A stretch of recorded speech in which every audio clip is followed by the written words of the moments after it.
Hi, my name is Matt Odie. I'm 27 years old, and at the age of 24, I was diagnosed with stage 3 testicular cancer.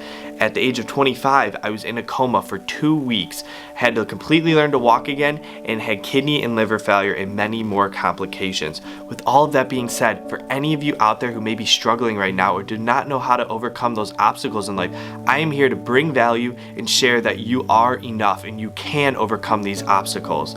So at the age of 24, I remember sitting down with my doctor, and he had told me, Matt, we have found an 11 centimeter tumor in your small intestine. We need to rush you to the main campus of the Cleveland Clinic and do further testing. From there, they found out that I had stage 3 testicular cancer, where they put me on 5 intense rounds of chemotherapy lasting over 4 months, where I hit many roadblocks along the way. Right in the middle of my chemotherapy, I lost my 3-year-old puppy who was diagnosed with cancer a month before I was. I ended up having so much fatigue and nausea that I had to have people help me out of the bed. I had to have an unexpected surgery that I wasn't ready for, and I lost my hair.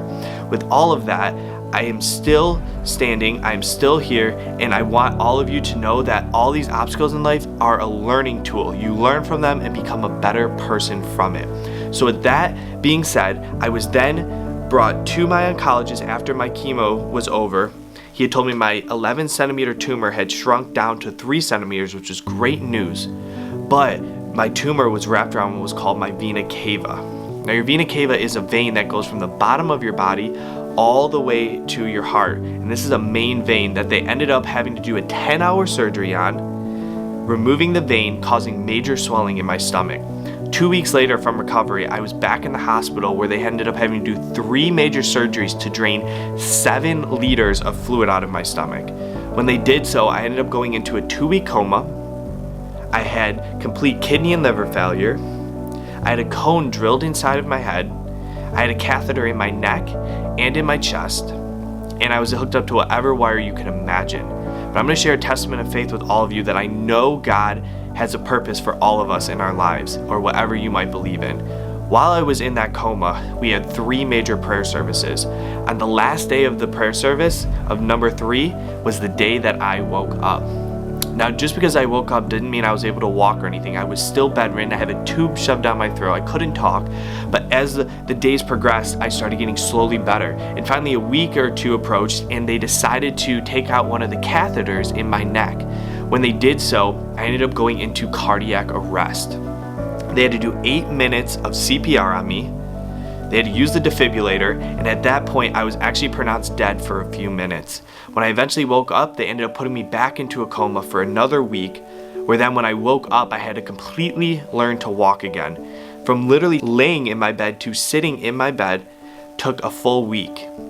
From sitting to standing took an additional week. And from standing to literally taking my first steps, after I started taking those steps, I was extremely dizzy, I had no energy, and I wasn't able to eat for weeks at a time. They ended up having to give me all of this through an IV, but I still persevered and I kept taking steps every single day.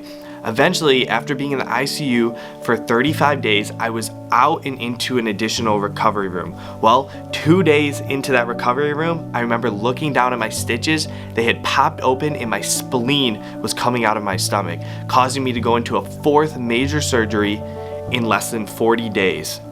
I was back in the ICU for a full week, and at this point I had completely hit rock bottom. But the best part about it was I had nowhere to go but up. So I got my ass up off of the bed and started walking further than I had ever done previous to that surgery. I made crazy leaps. Within a week I was out of the ICU room. Within 2 to 3 days I was out of that additional recovery room and into my final stages of the hospital, where it took a week and a half to learn how to get out of a bed, to learn to sit down in a toilet, to picking up things, and I was determined to get out of this hospital. On March 17th, St. Patrick's Day, which was exactly 1 year from when I met my girlfriend in literally my rock of this whole entire journey, I was released from the hospital. 53 days, I'm going home. It was one of the most gratifying days of my life, but yet I still had a ton of recovery to deal with. I was 115 pounds at the time, from being 185 pounds before this about 8 months ago.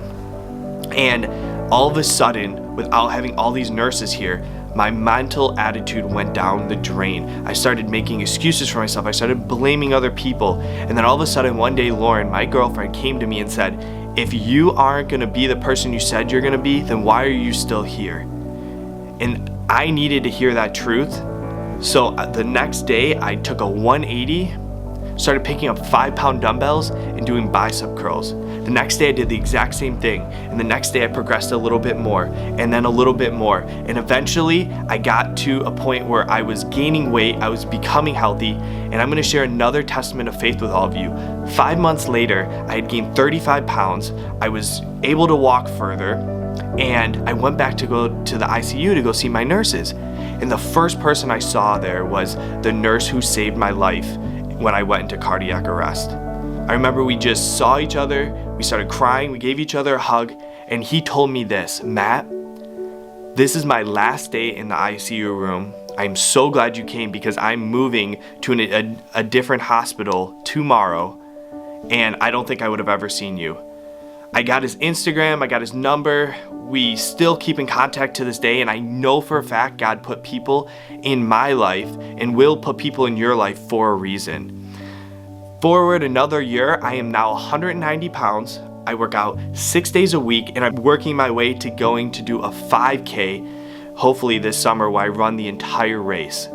So this is a testament to all of you out there who is struggling right now, doesn't know where to go, and I want to let you know that you need to be patient, but you need to have a purpose in life and just take small actions to get there.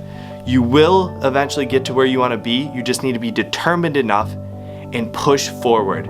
I created this video not just to share my story, but to bring value to anyone out there who may be struggling right now, who may have a purpose in life, but doesn't know where to go to find it.